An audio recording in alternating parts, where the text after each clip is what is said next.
Hey everybody, thanks for joining us again. This is episode 5 of our show of Next Gen Karate. Today we are going to be interviewing Sousa Costa. Incredibly exciting. Everybody in Canada should know this guy if you're a competitor. He's been a major impact on the scene for the last many years. We're going to read off just a few of the things that he's accomplished in his competitive career. He's on the Karate Canada High Performance Coaching Committee. He was a member of Karate Canada national team since 2004. He is an 11-time, you're 12 years old, right? Yeah. So he's an 11-time national champion, including a record of 6 heavyweight titles. Yeah. He's a 2-time Junior Pan American champion in 2005 and 2007. 3-time, yeah, we're still going. 3-time North American champion, 2008, 2010, 2013. In 2013, he was a Commonwealth champion. 2012, Senior Pan American silver medalist. He also achieved a career highlight in 2009 when he won the U.S. Open.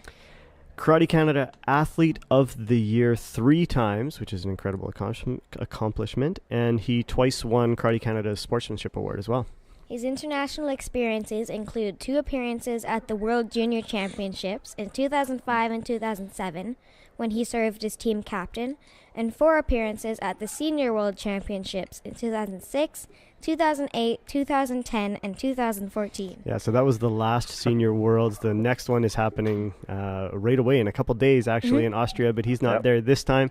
But we'd like to welcome Sousa Costa. Thanks for joining us.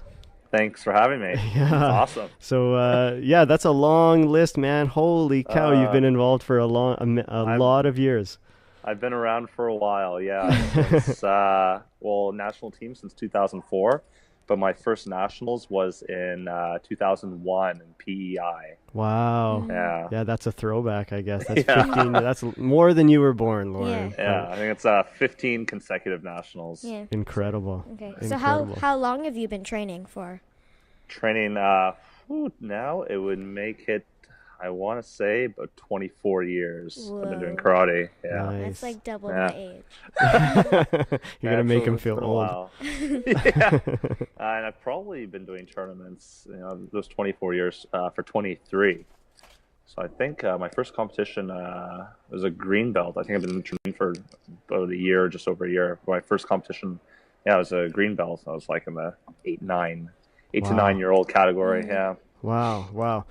So you aren't representing Canada in Austria right now. Is that a bit of does it make you a little anxious? You want to get out there and keep going? Or are you done? I got over that, I think. Yeah. So we had the Pan Am Games last year in summer. That was my last event. Yeah. And I had made that decision prior to. And I had a bit of a very loosely set plan of what I wanted to do afterwards. Okay. And I would say the first couple months, actually, even creeping into the start of this year, was pretty tough.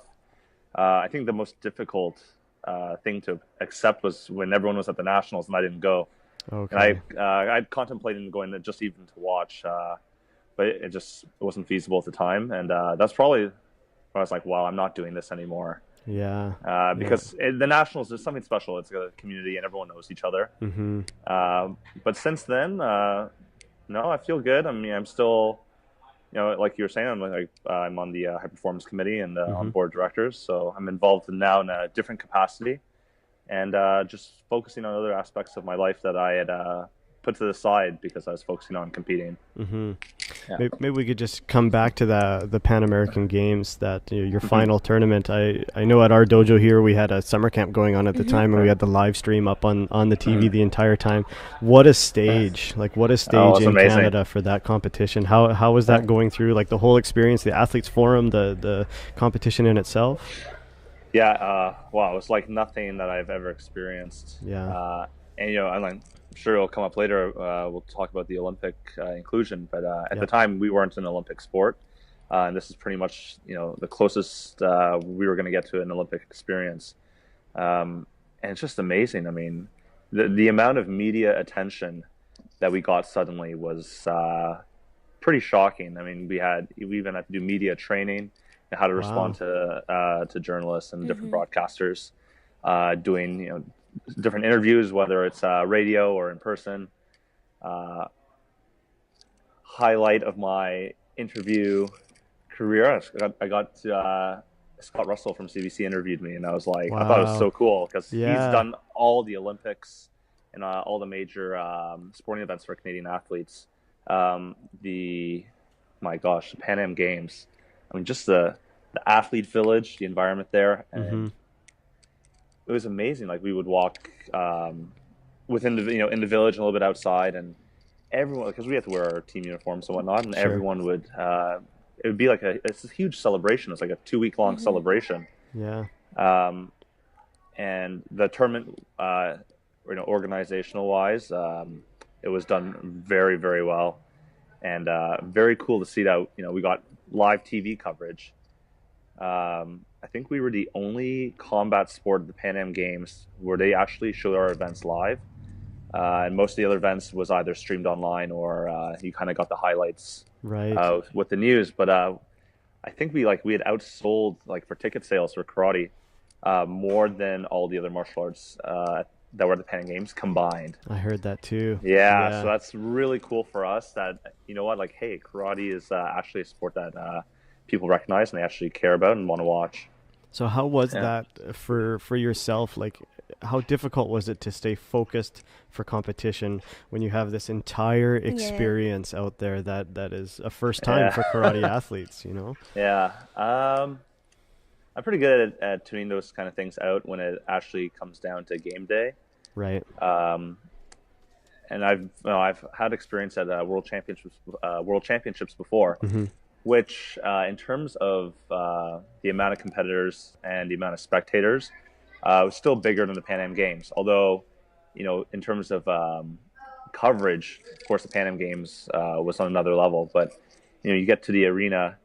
I'm used to that type of crowd already, just from World Championships. And although I do remember before my first match, we were back in the staging area, and they call out one athlete at a time, and I could kind of see that we were behind a curtain, but there's kind of a bit of an opening. I could see people trying to peer inside to see who's back there, and I'm just looking at this crowd and there's cameras going on. I'm like, oh my goodness, this is the Pan Am Games. Yeah.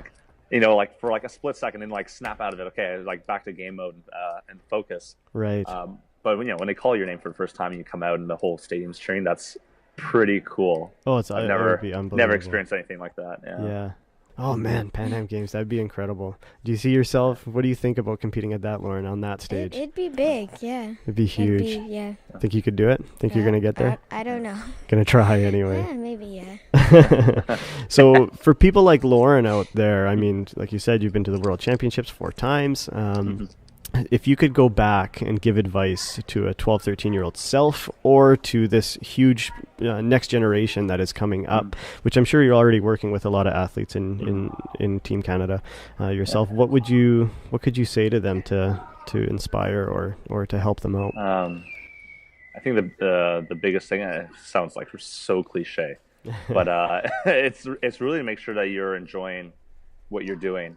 Right. And, and don't get caught up in I have to do all these things in such a rigid manner. I mean, when I was 11, I already knew I wanted to go to the nationals. That was a big deal for me. I want to go to the national championships for sure. Because at the time, 14, 15 was the youngest age category, but I actually wanted to go for kata, not kumite. And I actually did both up until I was 19 or 20, and I did kata and kumite. I actually competed. So the first year I won Junior Pan Ams, I actually competed in kata as well. Really? Yeah. So at that level? Yeah. Wow. I didn't do too well in the kata, but I always trained both. I didn't specialize until I was into my later teens. But just to enjoy yourself, and I still dabbled in other sports pretty much until I was about 16 or 17. Then I realized, okay, there's probably going to be a good future in the senior level, right? But just to try and get as much experience in different realms of sport, I think that's really important. I think people who, especially at a young age, I don't know if it's a lot of pressure from parents or coaches and whatnot. Yeah. But if they end up, kind of just get drilled doing one sport all the time, they end up burning out most of the time. Mm-hmm. And sure, you do hear stories of athletes who are in that situation who end up excelling and doing very well. Sure. But I think that's more the exception. I agree. I think the vast majority of athletes who kind of go through that kind of like almost like militaristic style of upbringing in sport, they burn out pretty fast, and they end up resenting the sport at the end. So I think it's important as a younger athlete, it's to make sure you broaden your experiences, not just within the sport that you're doing, but in other sports as well. And you may end up doing 2 sports. I mean, there's cases of even Olympians who do 2 sports. For sure. Yeah. Yeah. So that specialization, we talked to Kyber a little bit about it, because he's kata only, but he currently transitioning from junior to senior ranks, and that's always a very tough transition. It's a big jump on those national and international levels. But also specializing, like you said, choosing to specialize in between kata and kumite is also a hard task for some people, and there is people that can do both, like you said, but it's not easy. So maybe to come back to those transitioning from junior to senior, how was that transition for you? You were a high-level junior competitor, junior Pan Am champion. What advice could you give? How was your transition from junior to senior ranks? It was tough for 1 year, and I think it was an eye-opening year. So I didn't even make the provincial team my first year. And at the time, that was plus 80 kilos for the men. I didn't make it. I was in 3rd. My coach at the time, Carl Sutton, he was still in the national team at senior level. And one of our national team coaches, Roman Saltykov, he was position number 2. So wow. I was, I had some achievements internationally as a junior, but when you get into senior level, it's a different game. After that first year, it was more of just kind of see what it was like to be in the seniors, and you realize the guys hit a lot harder in the men's heavyweight than in the junior men's heavyweight. Sure. But it was a rebuilding year.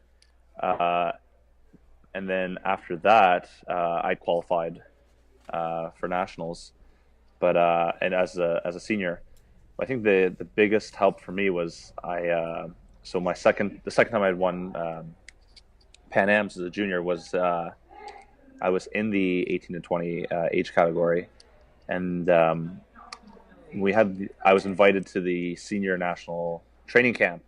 Okay. Although I did not qualify as a senior, and right now we invite, part of our high performance initiative, we invite junior athletes that show promise and potential, and that's pretty common. I was one of 2 athletes. That was the first time that had ever happened. Wow. Yeah, and that was it was a big risk that the national coaches at the time took. Yeah. They got a lot of heat for it. Juniors and seniors are completely separate. But they vouched for us, and luckily I had that was my first senior Pan Ams.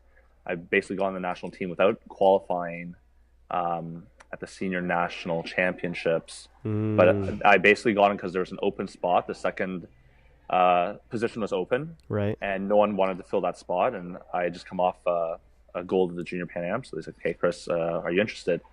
And I accepted, and I medaled. I got a bronze medal in my first senior Pan Ams, and ended up qualifying for the senior worlds that year. So wow.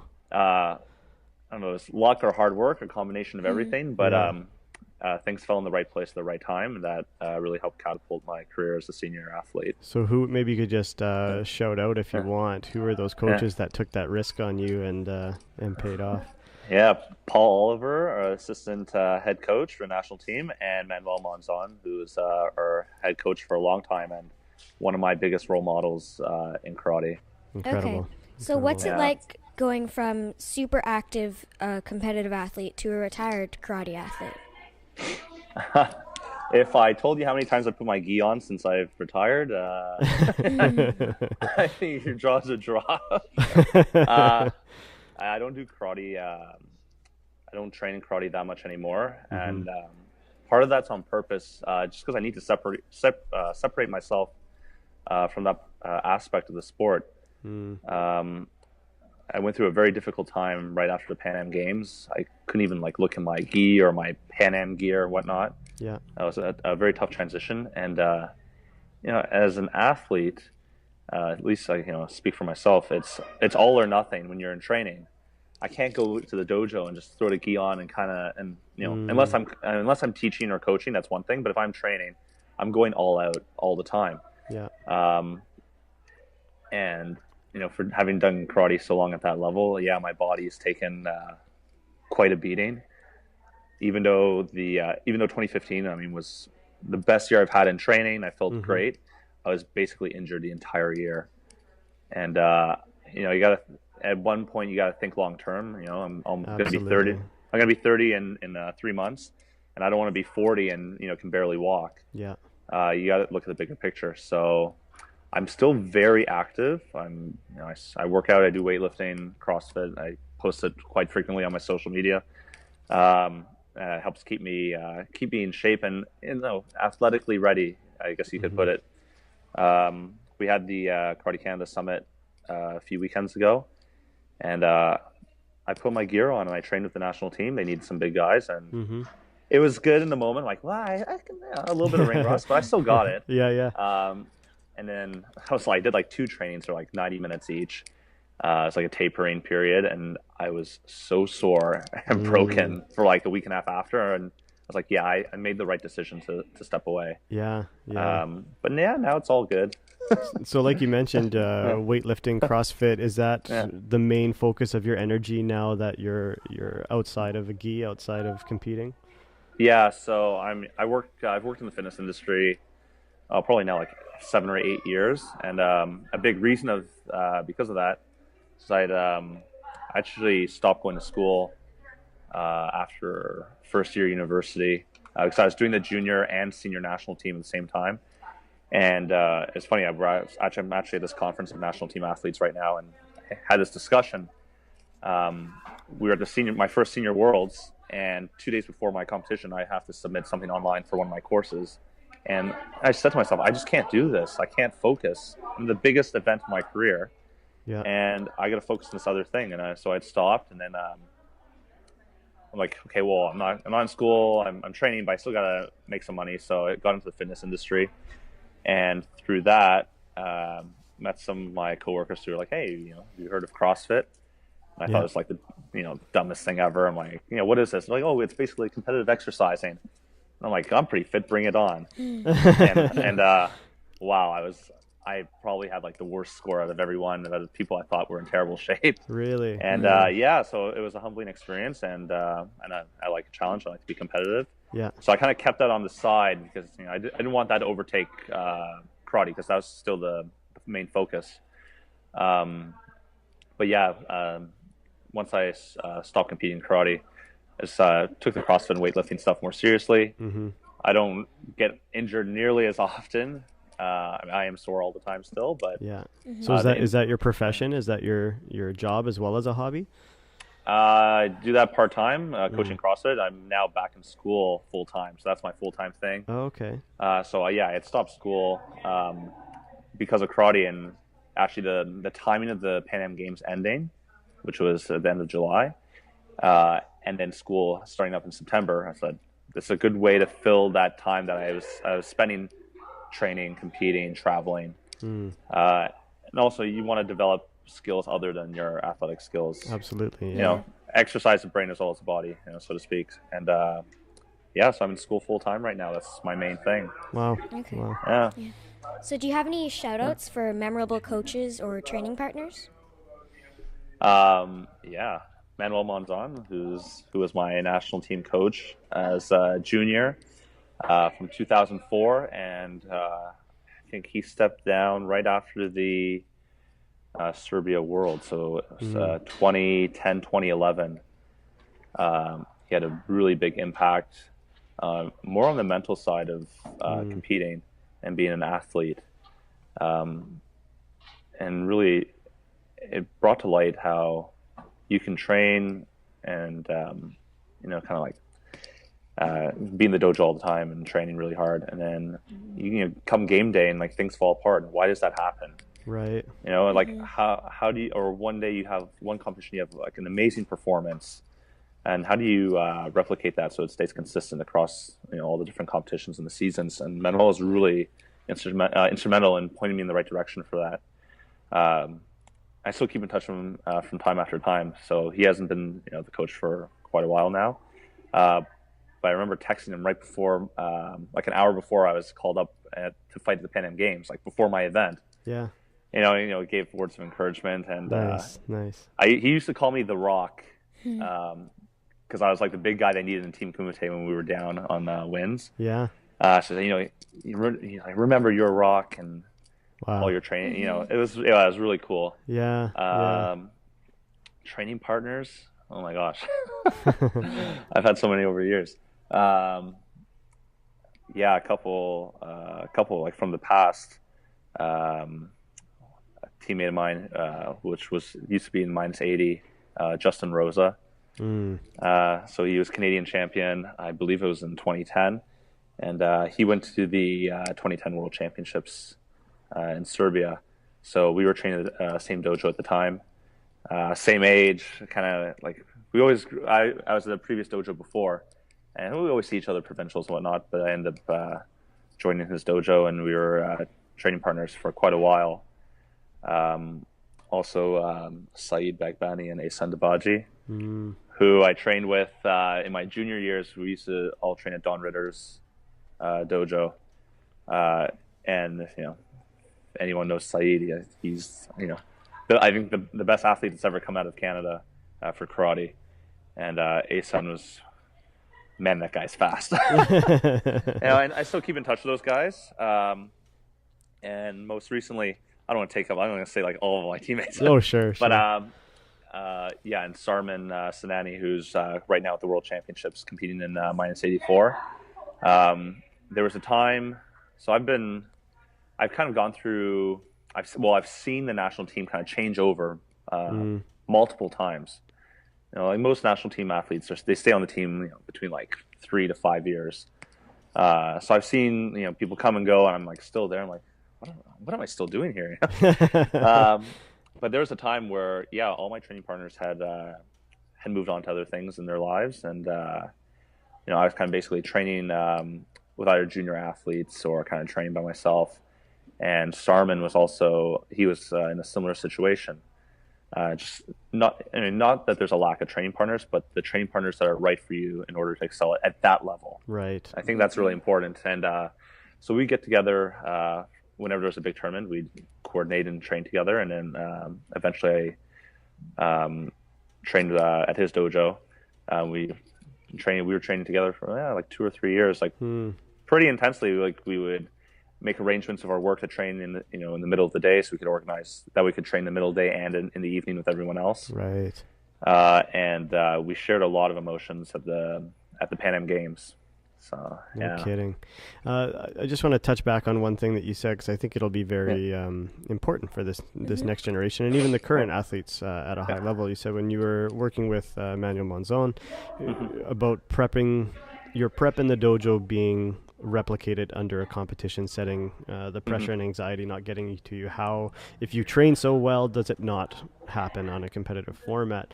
You said he gave you advice, and I know maybe it'd take up a lot of time, but just a noted version of what these athletes can kind of focus on and think through when they get on that stage. Oh my goodness.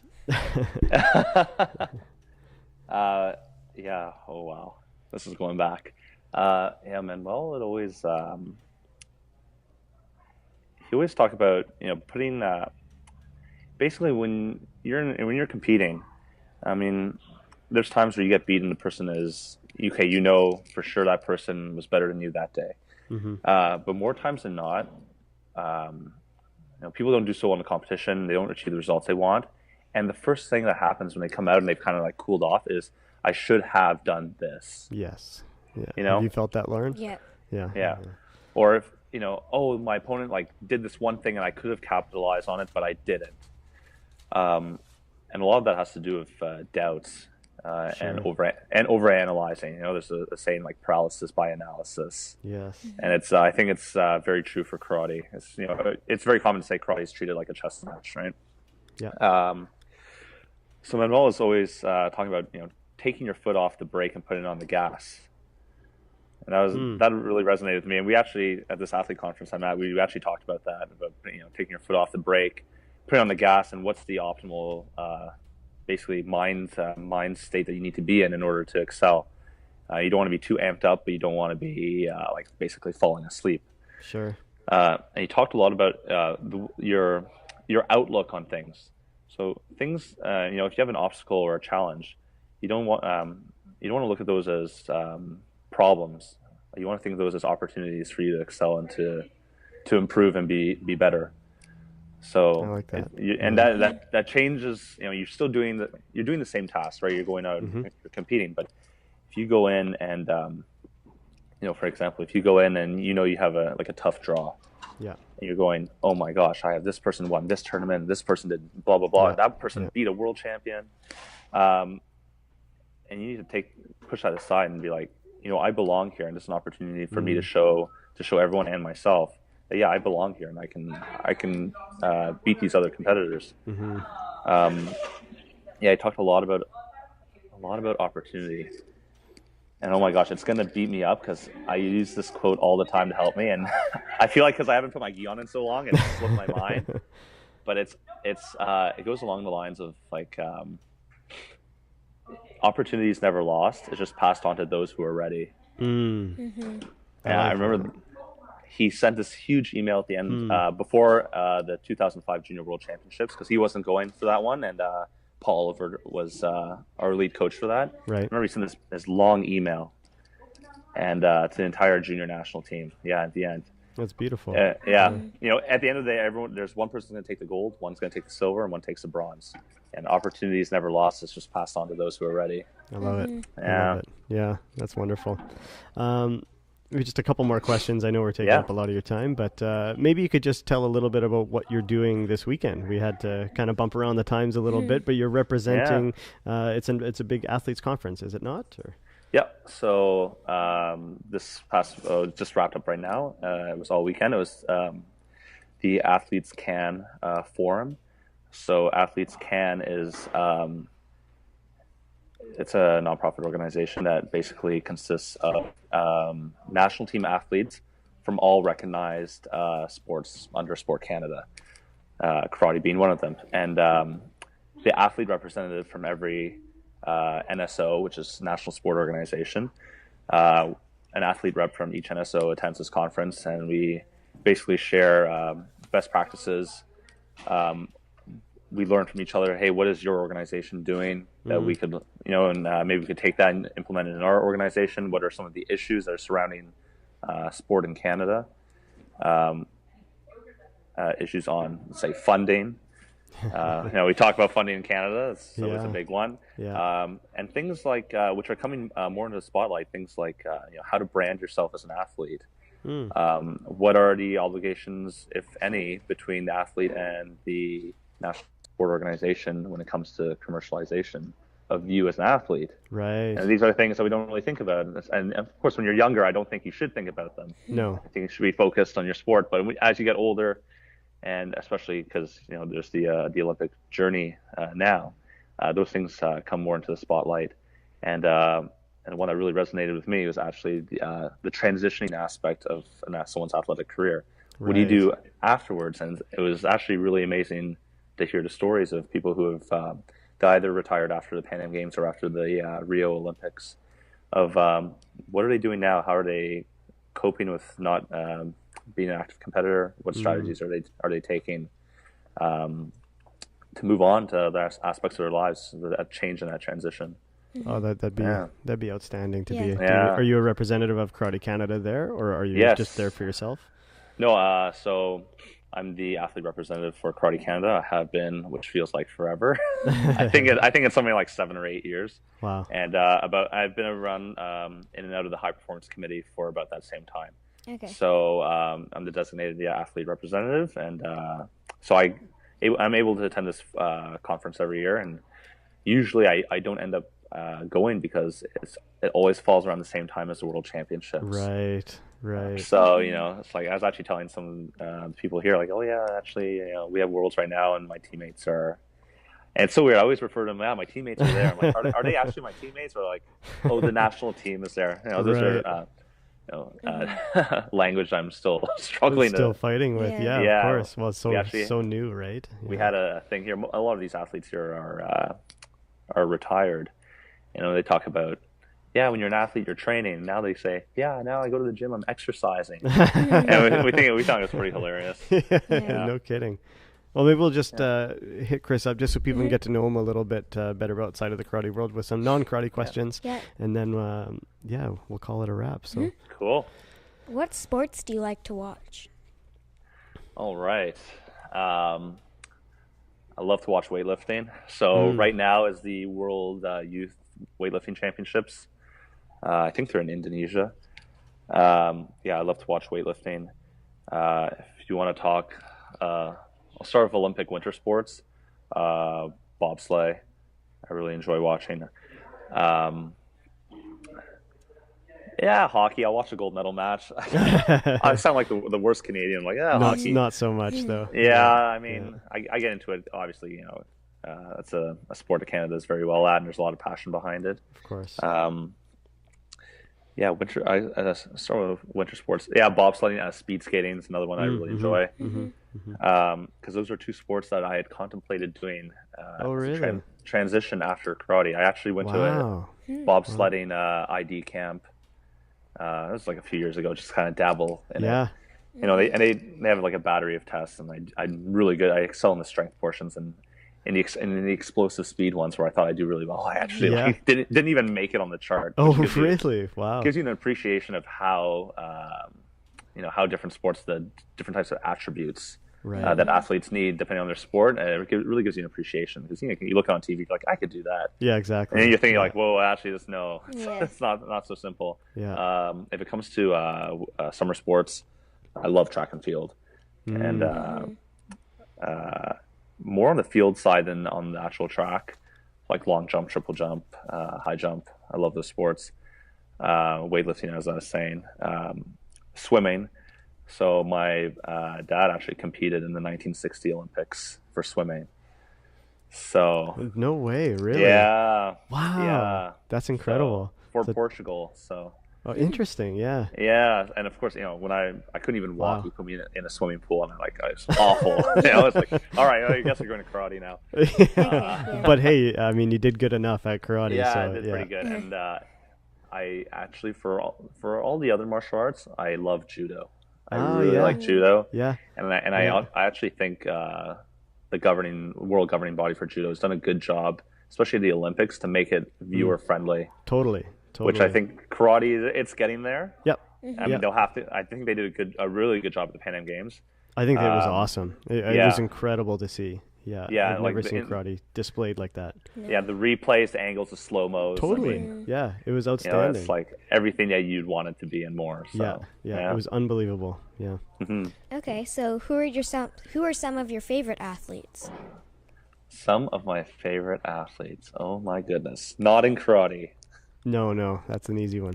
I couldn't even answer that one, I don't think. My favorite athletes, non-karate related. Oh my goodness, you put me on the spot.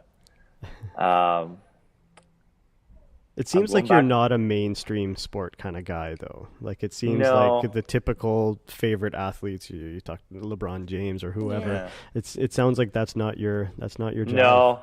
I mean, I don't. Those guys are, they're amazing, some of the best in the world. But I resonate with like the amateur sports side because you kind of, you feel like you've gone through that same kind of struggle. Like you're not there. Like there's, of course, there's obvious like there's different pressures of signing like multi-million-dollar contracts and endorsements and all this. Yeah. But as an amateur athlete, basically, I kind of alluded to before, like funding's very limited. Yeah. You're juggling school, work, and training. Social life, if you even get to have one. My favorite athlete, I couldn't. I'll go with weightlifting because that's what I'm really into right now. That'll work. There's a weightlifter from Egypt, and I want to say his weight class is 77 kilos. It's Muhammad Ihab Yusuf, and if you actually, he's all over social media. I think he's like the first weightlifter from. I don't know, the first weightlifter or the first athlete from Egypt to get a medal in the Olympics in a long time. He got a bronze medal in Rio, in a category that's very stacked. Nice. Yeah, he's probably my top one right now that I watch the most of on social. Canadian athletes right now, Andre DeGrasse, hands down. Mm-hmm. Yeah, Yeah, everybody knows him now. Yeah. Yeah, and people like I don't know how it was outside the sports circle, but we were in the Pan Am Games. There was a lot of talk, and he was right there. We were in the closing ceremonies. Like you already looked at him like he's a legend. Exactly. Even Yeah, at that stage, yeah. You know, and I think what I really admire is he came in, he did amazing at the Pan Am Games, he won, and then there's a lot of pressure on him to perform at the World Championships and then at the Olympics, and he delivered on both. He rocked it. Yeah. Yeah, I mean, you know, the only one that's above you is, you know, fastest man on the planet. That's pretty cool. Yeah, that's a good place to be. Yeah. You touched on one thing, and maybe I'll ask you, is these multi-million-dollar contracts that these athletes are signing. Do you think that that's deserved, what they receive? That's a good one. I think there are a lot of forces at work, and most of that revolves around commodification of athletes and the business side of it. They're giving athletes like these huge deals and whatnot, but it really comes down to like who's marketable, you know, as a professional athlete. I mean, I think the professional athletes, there's like anything, there's just those standout athletes, and there's also some really good ones, but they don't get at the same kind of coverage or deals or endorsements. Exactly. Simply because they're not marketable, which is it's unfortunate. We're, you know, at the mercy. I'd say even for the Olympics, you're at the mercy of corporate donors and whatnot, giving you know, if they're they're giving millions of dollars, you know, they have a lot of influence of what goes on. Even when it comes to equality of sports, you know, are the same opportunities for men, women, able-bodied, or on the para side, right? So you see that starting to trickle down to amateur sports. That comes from those professional leagues. I will say, I don't know, like going on a tangent.